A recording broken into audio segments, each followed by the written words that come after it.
gawe ati kasmaran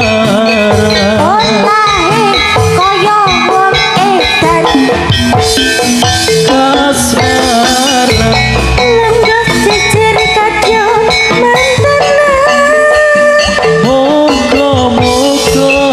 iso dadi kasempatan